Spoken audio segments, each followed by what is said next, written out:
Résumé de la première partie. Au moment où il voulut récupérer les $250 d'arriérés de salaire que son ex-patron lui devait, Dick Penn était loin de se douter qu'en rentrant chez lui, 1 heure après, il serait devenu un double assassin.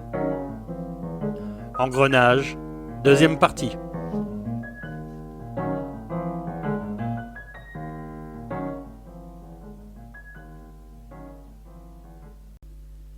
On aurait dit que le soleil avait accéléré sa course. Il semblait près d'atteindre le zénith. Payne ouvrit les yeux alors qu'il était déjà très haut. Il alla à la porte, en ramena le journal du matin. Rien. Ils avaient eu lieu trop tard, après minuit. Il se retourna. Sorti de la chambre, Pauline rassemblait ses vêtements éparpillés. Et il y en a partout, et par terre encore. Jamais vu un homme pareil. Arrête, fit-il, et accompagna sa voix d'un geste, mais trop tard. Elle avait déjà remarqué la bosse faite par l'alias de billets. Il les avait fourrés si activement dans sa poche revolver la seconde fois. Elle l'ouvrit et les sortit. Quelques-uns s'échappèrent et voletèrent jusqu'au sol. « Dick !» s'exclama-t-elle à leur vue d'une voix incrédule, débordante de joie. « Non, tu ne vas pas me dire qu'à la fin des fins, Bourrouks !» « Non !» Le nom de Bourrouks lui faisait l'effet d'une lame chauffée au rouge qu'elle lui entrait dans les chairs. « Je n'ai même pas essayé d'aller le voir. Ça n'a rien à faire avec lui. » Elle approuva d'un hochement de tête. « Je m'en doutais du reste. » Il ne la laissa pas achever. Il alla à elle, la prit par les épaules. « Ne me parle plus de lui. Je ne veux même plus entendre son nom. C'est quelqu'un d'autre qui m'a donné cet argent. » « Qui ?» Force était de lui répondre. Ou bien ses soupçons seraient éveillés. Il ravala sa salive, chercha un nom à l'aveuglette.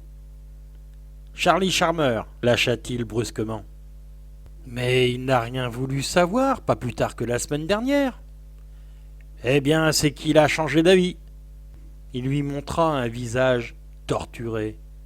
Ne m'en demande pas davantage, Pauline. Je suis éreinté. Pas fermer l'œil de la nuit. J'ai l'argent, c'est le principal. Il lui prit des mains le pantalon, pénétra dans la salle de bain. C'est là qu'en rentrant, il avait caché le revolver de Bourrouks dans le coffre à linge sale. Dommage qu'il n'ait pas pensé à y dissimuler aussi les billets. Il remit l'arme dans la même poche de sa veste. S'il arrivait qu'elle le touche à cet endroit. Il se peigna. La voix intérieure de l'angoisse le harcelait toujours. Mais plus bas. Aucune illusion à avoir. C'était le calme avant la tempête. Il ressortit de la salle de bain. Pauline mettait la table pour le breakfast. Elle avait la mine préoccupée maintenant. Le doute la travaillait, mais elle n'osait pas le questionner. Il le devinait, et peut-être redoutait de savoir. Penn ne se sentit pas la force de s'asseoir et déjeuner comme si de rien n'était. Comme d'habitude. D'un instant à l'autre, on pouvait sonner et le demander. Il s'approcha de la fenêtre, se raidit soudain, empoigna le rideau. « Qu'est-ce que ce type peut bien fabriquer ?» Elle vient se placer derrière lui. « Il parle au concierge. » « Et après, Dick, rien d'extraordinaire à cela. Une douzaine de gens s'arrêtent chaque jour pour bavarder avec elle. » Il se recula d'un pas contre le mur. « Ils regardent vers nos fenêtres, tu l'as vu ? Ils se sont tournés tous les deux et ont levé la tête dans notre direction. Retire-toi !» D'une main, il la poussa derrière lui. « Mais pourquoi donc ? Nous n'avons rien fait. »« Ils entrent dans notre escalier, ils vont monter. » « Dick, tu es bizarre. Que s'est-il passé ? Va dans la chambre et reste-y. » Il était lâche. C'est un fait. Mais il y a diverses sortes de lâches. Du moins n'était-il pas de ceux qui se cachent dans les jupes d'une femme. Il la poussa devant lui, l'agrippa par l'épaule. « Ne me pose plus de questions. Si tu m'aimes, attends-là jusqu'à ce qu'il parte. Elle referma la porte sur un visage plein de crainte. Il vérifia l'arme. Encore 2 balles. Je peux les avoir tous les deux, se dit-il. Si je suis prudent, je dois l'être. Une fois encore, le destin l'obligeait à tuer. La sonnerie de la porte d'entrée le fit se raidir. Il se dirigea sur la porte avec une lenteur mortelle, la démarche assurée. Au passage, il prit le journal qui traînait sur la table, en fit un rouleau, y glissa le revolver. La simple pression de son bras contre son corps suffisait à maintenir le papier tel quel. Devant la vue qui s'offrait à lui, il opéra tant bien que mal un arrêt brusque et contempla la scène. Celle-ci présentait 3 points d'intérêt principaux, mais distincts. Il n'en remarqua tout d'abord que 2. Au coin de la rue, l'autobus à l'arrêt, porte ouverte, son tiers avant seul visible. Il aperçut Pauline de dos, qui montait la marche et rentrait tranquillement dans l'autobus, sans être autrement inquiété. La porte automatique se referma. Le véhicule traversa la rue et disparut. Sur l'autre trottoir, précisément, mais plus proche de Payne, le factionnaire de tout à l'heure s'était arrêté de nouveau et gesticulait coléreusement à l'adresse de la femme chargée de paquets qu'il avait rejointe. Tous deux crièrent si fort que Payne ne manquait pas un mot de leur dispute. « Voilà une bonne heure que je fais le poireau, et personne à la maison pour m'ouvrir la porte. Est-ce ma faute si tu es parti sans clé? La prochaine fois, tâche donc de ne pas les oublier. » Plus proche encore, mais sur le même trottoir que Payne, la silhouette d'un flâneur se détacha de la façade et pénétra brusquement dans son champ de vision. L'homme s'était tenu à quelques mètres de lui, le temps qu'avait duré cette brève scène. Mais Payne, les yeux fixés au loin, ne l'avait pas remarqué plus tôt. Son visage surgit devant le visage de Payne, et son regard se planta dans le regard de Payne, avec une intensité significative. Non, il n'avait pas l'air d'un inspecteur en civil, mais agissait comme tel. Il porta la main au revers de sa veste, fit mine de le retourner, sans doute pour montrer son insigne de police, et murmura d'une voix basse et indistincte, mais empreinte d'autorité. « Une minute, l'ami. Vous vous appelez Payne, sauf erreur? Je désire vous parler un instant. » Payne n'eut pas besoin de donner le moindre signal volontaire à son appareil musculaire. Celui-ci entra en action automatiquement. Ses jambes, en quelques bonds, le firent battre en retraite dans la cour de son immeuble. Il se retrouva au pied de l'escalier avant que l'autre eût le temps de contourner le décrochement de la façade. Il fut à nouveau derrière la porte de son appartement avant même que le bruit fatidique des pas du limier, lent mais perceptible avec netteté, par un changement de rythme, eût annoncé que l'homme commençait à gravir les marches. Il lui sembla que l'homme montait seul. Ignorait-il donc que Payne était armé? Il l'apprendrait à ses dépens, le cas échéant. L'homme arriva sur le palier, à croire qu'il savait lequel et à quelle porte frapper.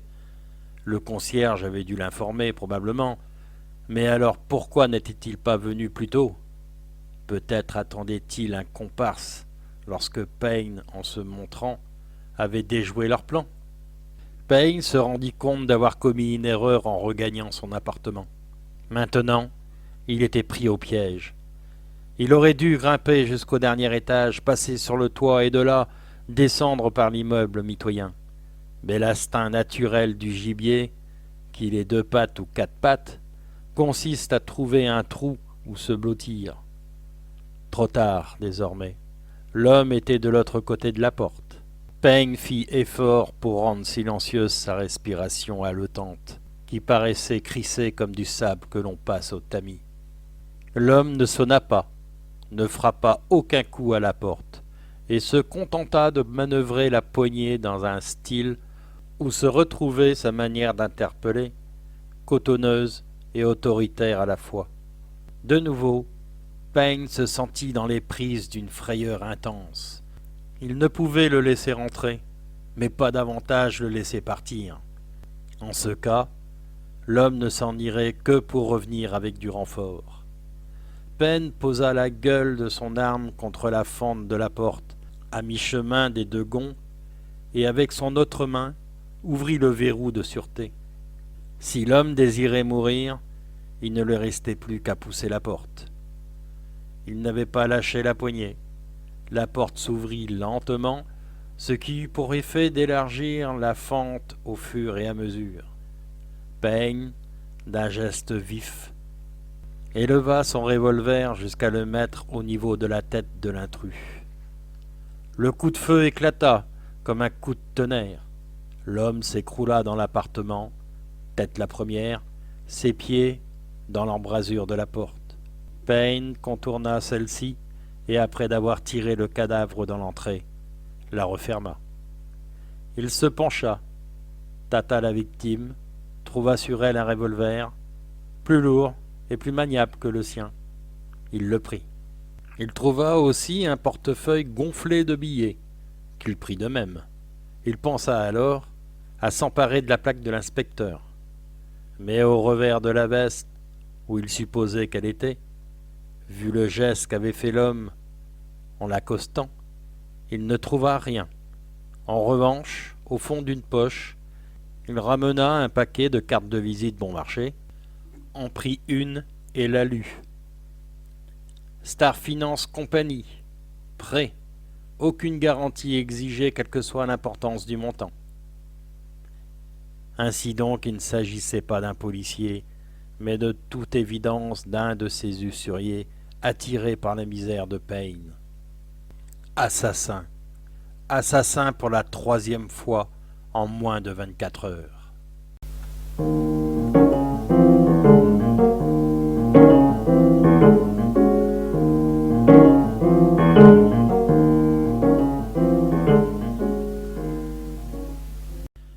D'instinct, il se sentait perdu. Supposez qu'il ne l'eût pas été déjà.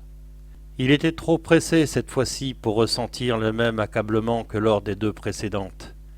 Il se contentait d'acheter du temps, avec des balles maintenant, sans plus. Le taux d'intérêt montait, tandis que le laps de temps alloué décroissait. Plus une minute à consumer en regret.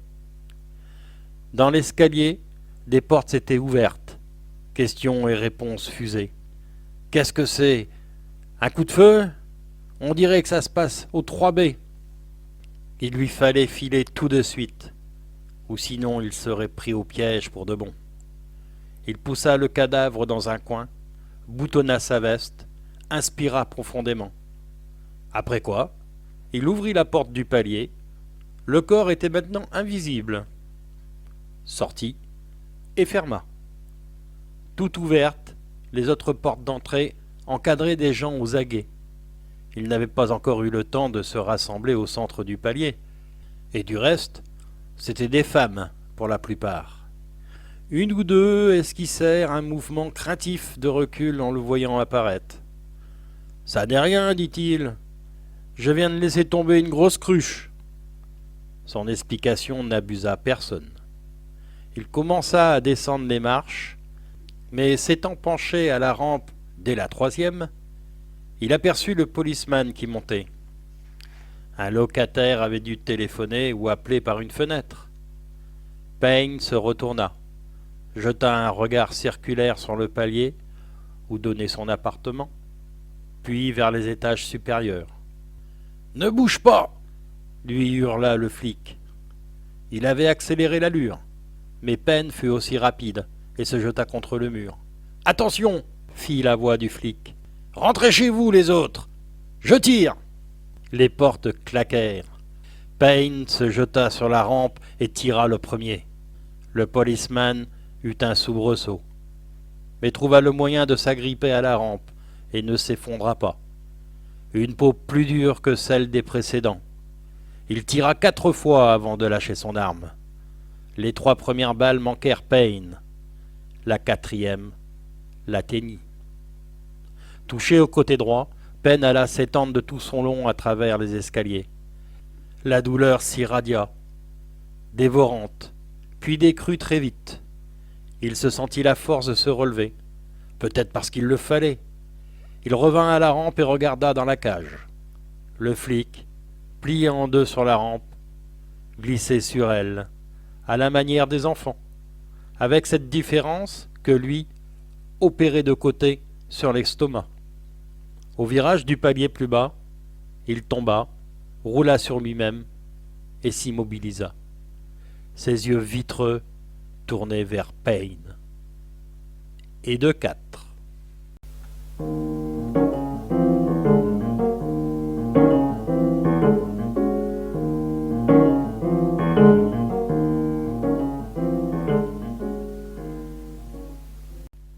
Payne monta jusqu'au toit, mais lentement, sans aisance. Il lui semblait gravir un escalier mécanique de descente dont les marches tentaient de l'entraîner avec elles. De là, il passa sur le toit de l'habitation mitoyenne, descendit par l'escalier et se retrouva dans la rue voisine, parallèle à la sienne. Les deux maisons étaient jumelles et adossées l'une à l'autre. Déjà, la voiture de patrouille de la police s'arrêtait devant la porte de son immeuble. D'où il se trouvait, Payne ne pouvait la voir, mais il l'entendit grincer des freins. Il sentit que sa hanche était humide, puis son genou. N'ayant pas été blessé à ces endroits, c'est donc qu'il devait saigner abondamment. Il vit un taxi et le héla. Le chauffeur vira et s'arrêta devant lui. Le fait de monter dans la voiture raviva la douleur et il ne put répondre tout de suite au chauffeur qui lui demandait où aller. C'était maintenant autour de sa chaussette de coller à la plante de son pied. Le sang était descendu jusque-là. Payne aurait voulu l'arrêter de couler jusqu'à 8h20. Il avait promis à Pauline de la retrouver dans le train. Cela faisait longtemps à vivre. Le chauffeur avait démarré et tourné le coin de la rue sans attendre plus de précision. Après quoi, il répéta sa question. « Quelle heure est-il » s'enquit Payne. « 6h moins le quart, monsieur. » Que la vie était donc courte et combien douce. Eh bien, allez au parc et promenez-moi dedans, reprit Payne. La prudence l'exigeait. Là, du moins, la police ne penserait pas à le chercher. Il songea qu'il avait toujours désiré se promener en voiture dans un parc public, d'y tourner lentement, pour le seul plaisir de la flânerie, mais n'avait jamais pu réaliser ce rêve, faute d'argent. Il en avait maintenant, trop pour le peu qui lui restait à vivre. La balle n'avait pas dû ressortir puisque son dos ne lui faisait pas mal. Elle avait été arrêtée dans sa trajectoire sans doute par un os. Il ne saignait plus. Le sang, Payne en était conscient, séchait sur lui. Mais la douleur le courbait en deux par moments. « Êtes-vous blessé ?» demanda le chauffeur qui avait remarqué la chose. « Pas du tout. C'est une espèce de crampe. Voulez-vous que je vous conduise à une pharmacie ?» Payne eut un faible sourire. « Non, merci, ça passera comme c'est venu. » Coucher de soleil dans le parc paisible et banal, ombre s'allongeant sur les sentiers sinueux, une nurse attardée, ou deux, poussant leur voiture d'enfant vers les grilles, quelques rares désœuvrés assis nonchalamment sur les bancs. Dans le crépuscule, un petit lac où canotait une jeune fille encouragée de la rive par son galant. Un marchand de limonade et de galettes de maïs, regagnant son logis, sa journée faite, avec sa voiture à bras. Les étoiles commençaient à briller dans le ciel. Par instants, les arbres se détachaient en noir sur un ciel de cuivre, du côté de l'ouest, et par instants, le paysage se brouillait dans ses yeux. Payne se sentait alors emporté dans un torrent de souffrance. Chaque fois, il réussit à dominer la douleur et à retrouver l'usage de ses sens. Ce train, il devait le prendre. « Avertissez-moi quand il sera près de 8h. »« D'accord, monsieur. Il est seulement 7h moins le quart pour le moment. » Un chaos, soudain, arracha un gémissement à Payne. Il réussit à l'étouffer, mais le chauffeur l'entendit quand même. « Ça vous fait toujours mal, hein ?» s'enquit ce dernier, compatissant. « Vous devriez vous soigner. » Il se mit à l'entretenir de ses digestions difficiles. Tenez, moi par exemple, tant que je ne me prends pas de saucisson ni bière, ça va, on ne peut mieux. Mais dès que je mange du saucisson ou que je bois de la bière, il s'arrêta brusquement, regarda fixement dans le rétroviseur. Par mesure de prudence, Payne rabattit les revers de sa veste sur son plastron de chemise souillé. Mais il était trop tard, et il eut le sentiment d'agir en pure perte. Le chauffeur demeura longtemps silencieux. Sans doute ressassait-il la même pensée, en homme à l'intelligence lente. Finalement, il proposa d'un ton dégagé. « Ça vous dirait d'écouter la radio ?» Payne comprit ce qu'il voulait. « Il cherche à se renseigner sur mon compte, » se dit-il. « En tout cas, insista l'autre, ça ne vous coûtera pas plus cher. Les prix du compteur sont calculés radio comprise. » « Allez-y, » acquiesça Payne. Il avait lui aussi envie de glaner quelques informations. La musique adoucit sa souffrance, comme il pouvait s'y attendre. Moi aussi, songea Payne, en écoutant le morceau de jazz. Je dansais souvent avant de me mettre à tuer.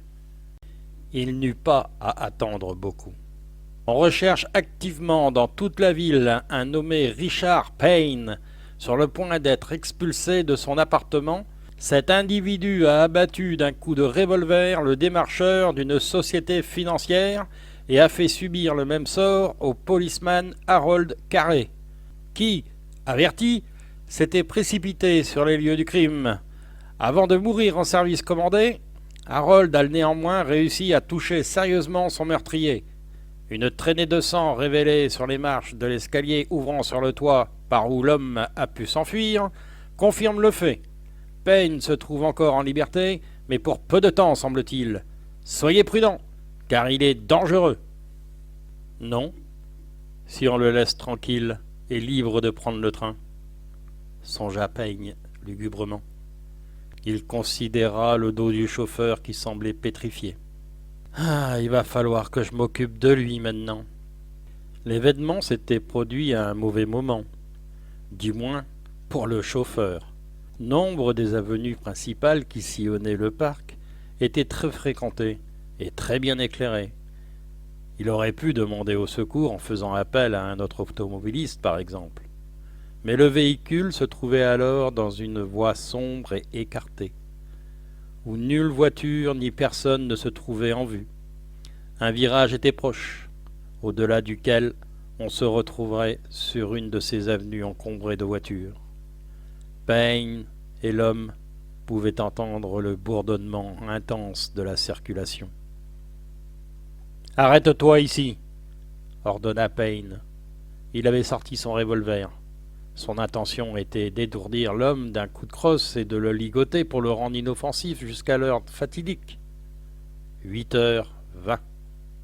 À sa brève respiration, il était évident que le chauffeur ne se faisait plus d'illusions sur l'identité de son client depuis l'avertissement radiodiffusé, et qu'il attendait d'arriver à proximité d'une de ces sorties du parc, ou à un feu rouge, pour agir en conséquence. Il freina tout à coup, manœuvra la poignée de la portière, bondit hors du taxi, chercha à se blottir dans un buisson. Si Payne ne l'arrêtait pas, et il fallait faire très vite, l'homme avertirait le poste de police du parc. On fermerait les grilles à son attention. Impossible de descendre et de lui courir après. Il abaissa son revolver, chercha à le toucher aux jambes ou aux pieds, afin simplement de le stopper. Mais le chauffeur ayant trébuché sur un accident de terrain, au moment où le coup partait, la balle lui laboura le dos, autant que Payne put en juger. En tout cas, il était inerte. Quand Payne se retrouva près de lui, inerte, les yeux grands ouverts, comme atteint d'une paralysie des centres nerveux.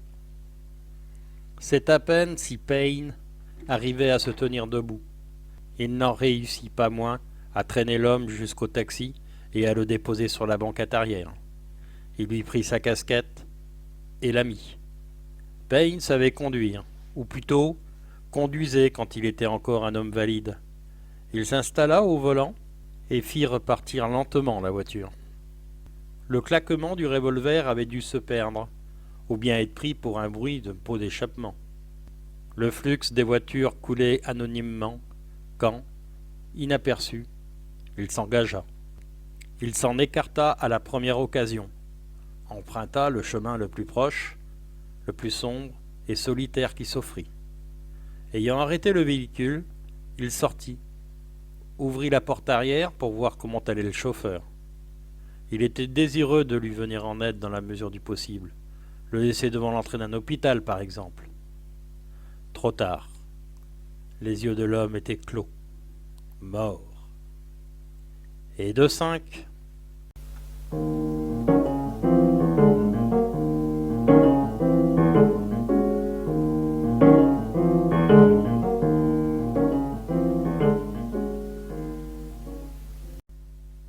Pour lui, la chose n'avait plus de sens.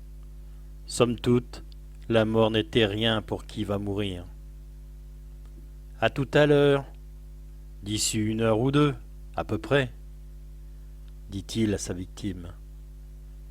Il lui enleva sa veste et l'en couvrit, car la pâleur de son visage aurait fait une tache claire dans l'obscurité où était plongé l'intérieur du taxi, tache visible pour toute personne qui serait passée près de la portière. Et d'autre part, Payne se sentait incapable de sortir le chauffeur de la voiture et de l'abandonner dans le parc. L'entreprise était au-dessus de ses forces, et, à l'exécuter sans la célérité voulue, il aurait couru le risque d'être pris dans le faisceau lumineux d'un phare. Au surplus, rien n'était plus juste que de le laisser dans son propre taxi. 8h moins 10. Il était temps de mettre le cap sur la gare extérieure. Le train s'y arrêtait que quelques minutes à peine, et lui, Payne, courait le risque d'un retard du fait des signaux lumineux. Il dut se mêler à nouveau au gros de la circulation pour sortir du parc, mais se tint obstinément au bord de la chaussée afin de pouvoir quitter l'avance principale au premier croisement venu.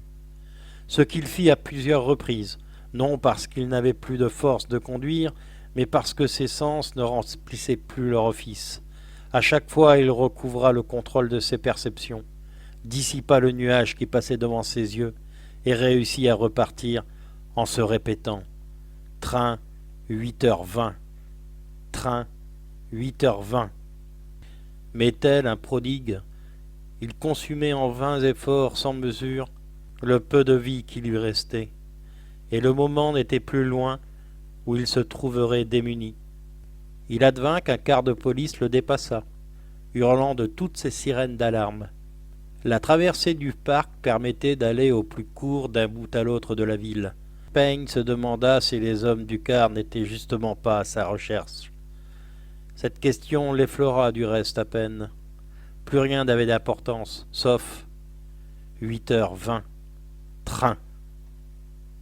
À cause de la douleur qui le torturait, il ne pouvait plus faire autrement que de conduire en se tenant légèrement incliné sur le volant. Chaque fois que ce dernier touchait sa poitrine, le véhicule faisait un écart comme s'il souffrait lui aussi. À 2 ou 3 reprises, ses pare-chocs frôlèrent sans doute d'autres voitures, car il perçut des jurons venus d'un autre monde, le monde qu'il allait bientôt quitter. Il se demanda si on l'aurait traité de tous les noms, sachant qu'il était mourant. Autre point particulier, il demeurait incapable de maintenir constante la pression qu'il exerçait sur l'accélérateur. Par moments, elle cessait presque, et le moteur menaçait de s'arrêter. Le fait se produisit alors qu'il alla quitter le parc et traverser la grande place circulaire qui tient lieu de voie de sortie. Payne s'immobilisa au milieu de la place, bien que les feux de signalisation furent passés au vert. Il y avait un agent sur la plateforme de contrôle. Le coup de sifflet qu'il émit à son intention déchira les oreilles de Payne, et il gesticula tant qu'il faillit tomber de son piédestal. Payne resta sans bouger, n'en pouvant plus. Le flic se dirigea sur lui, pestant comme une furie. Payne n'en éprouva aucune crainte en dépit du voyageur insolite qu'il transportait. Ce genre de crainte lui était désormais inaccessible. Mais si le flic faisait mine de le retarder. Finalement, il se pencha, étreignit sa cheville, souleva sa jambe de 10 ou 15 centimètres, la laissa tomber. Le taxi redémarra. C'était grotesque, mais la mort l'est souvent aussi, vue sous certains angles. Le policeman le laissa s'éloigner. L'embouteillage était déjà sérieux, et retenir Payne davantage n'aurait fait que l'aggraver. Une fois sorti du parc, il avait à emprunter une longue artère rectiligne, puis à obliquer sur la droite, en direction du nord. Une chance qu'il s'en souvint, car il n'était plus capable de voir les poteaux d'indication. Parfois, les 2 fils de maison semblaient se pencher sur lui au point de s'écrouler, et parfois il avait l'impression de gravir une côte difficile, tout en sachant qu'elle n'existait pas. La cause de cette illusion, il ne l'ignorait pas. Son buste ne cessait d'osciller. Ce phénomène se produisit de nouveau alors qu'il arrivait au niveau d'une luxueuse et vaste maison de rapport. Le concierge de l'immeuble bondit sur le trottoir, le héla d'un coup de sifflet, mit la main sur la poignée de la portière arrière du taxi et ouvrit de toute grande. Le taxi roulait à petite allure et Payne ne put rien pour prévenir son geste. 2 femmes en robe du soir, l'une derrière l'autre, sortirent en hâte à la suite du concierge. « Pas libre !» tenta de proférer Payne, mais sa voix était trop faible, à moins que les autres ne feignissent d'ignorer sa remarque. Et à ce moment précis, il se sentit impuissant à appuyer sur l'accélérateur. La femme la plus proche de lui cria à la seconde. « Dépêche-toi, maman! Donald va être furieux, j'avais promis de le retrouver à 7h30. » Elle posa un pied sur le marchepied du véhicule et demeura dans cette attitude comme changée en statue de pierre. Le boulevard étant mieux éclairé que le parc, elle avait dû voir le cadavre. Payne démarra brusquement, la portière ouverte, et laissa la femme au milieu de la chaussée, immobile dans sa longue robe de satin blanc. Elle se contenta de le suivre du regard, trop abasourdie qu'elle était pour songer à crier. Enfin, Payne arriva en vue de la gare. Au même moment, sa blessure lui accorda un instant de répit, et il eut une claire vision des choses. Un peu comme dans un théâtre, quand le rideau tombe, la salle s'allume et brille de ses 1000 feux, avant de sombrer dans les ténèbres pour la nuit. La gare extérieure était logée dans une arche du viaduc sur lequel les têtes de ligne enjambaient les rues de la métropole. Tout stationnement était interdit devant la gare.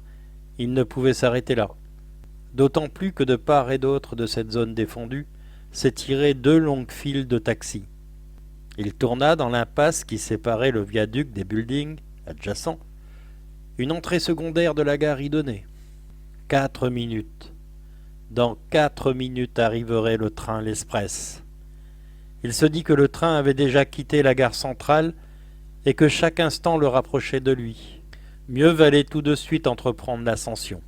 « Ça va être dur » murmura-t-il, et de se demander s'il serait seulement capable de se maintenir debout. Il ne désirait plus que de demeurer là où il était et de se laisser submerger par la marée de l'éternité. 2 minutes. Le train se rapprochait. Il pouvait entendre au-dessus de sa tête les vibrations grandissantes du viaduc d'acier, annonciatrices de sa venue, puis les bruits étouffés qui accompagnaient un renversement de la vapeur. Le trottoir qui s'interposait entre le taxi et la porte d'entrée lui parut affreusement large. Dans un dernier sursaut d'énergie, il sortit du taxi, trébucha, zigzaga, les genoux ployés de plus en plus. Il se raccrocha à la barre de la porte, se redressa, pénétra dans la salle d'attente. Elle lui parut si vaste qu'il se sentit incapable de la traverser. Plus qu'1 minute, si proche et pourtant si lointain. Déjà un employé entonnait sa litanie. Montréal Express, 8h20, Pittsville, Burlington, House Point, Montréal, en voiture. N'étaient les rangées de bancs qui divisaient la salle d'attente dans toute sa longueur Il n'aurait pas pu venir à bout d'une aussi difficile entreprise. Franchir pareille distance. Il se jeta dans le premier siège de la première rangée, se releva à demi, avança de 5 sièges, s'effondra dans le 6e, et ainsi de suite, jusqu'à parvenir à l'extrémité des voies d'accès au quai. Mais le temps allait vite, le train aussi, la vie aussi. Plus que 45 secondes, les derniers retardataires avaient disparu. 2 façons de monter au quai, un immense escalier et un escalier mécanique. Il se dirigea vers ce dernier en vacillant. Ni lui ni Pauline n'avaient prévu la façon dont il franchirait le portillon sans billets. L'homme qui pointait les billets le laissa passer au vu de sa casquette de chauffeur. « Un client à aller chercher !»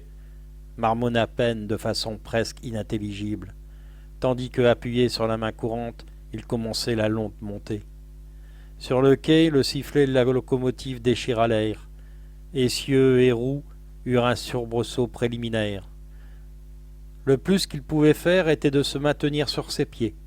Personne derrière lui.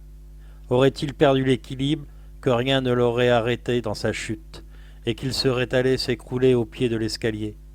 Il s'agrippa de tous ses ongles à la main courante, l'étreignit désespérément. Quelque part dans la rue, un brouhaha s'éleva, et il entendit les coups de sifflet frénétiques d'un policeman. « Par où est-il passé ?» hurla une voix. « J'ai vu entrer dans la gare » répondit une autre voix. On avait donc trouvé l'homme mort dans son taxi. Il parvint à la hauteur du plafond de la salle d'attente, laquelle se déroba à sa vue. Mais il perçut, venu d'en bas, le galop multiple de ses poursuivants, accourus de toutes parts. N'importe, il n'avait plus le temps de s'en soucier. Enfin, il se trouvait sur le quai. Tout du long, les wagons glissaient sans heurts. Une porte passa à sa hauteur, dont un chef de train gravissait les marches. Payne bondit au plus vite qu'il le put, tendit un bras comme pour saluer à la romaine. Il poussa un cri inarticulé.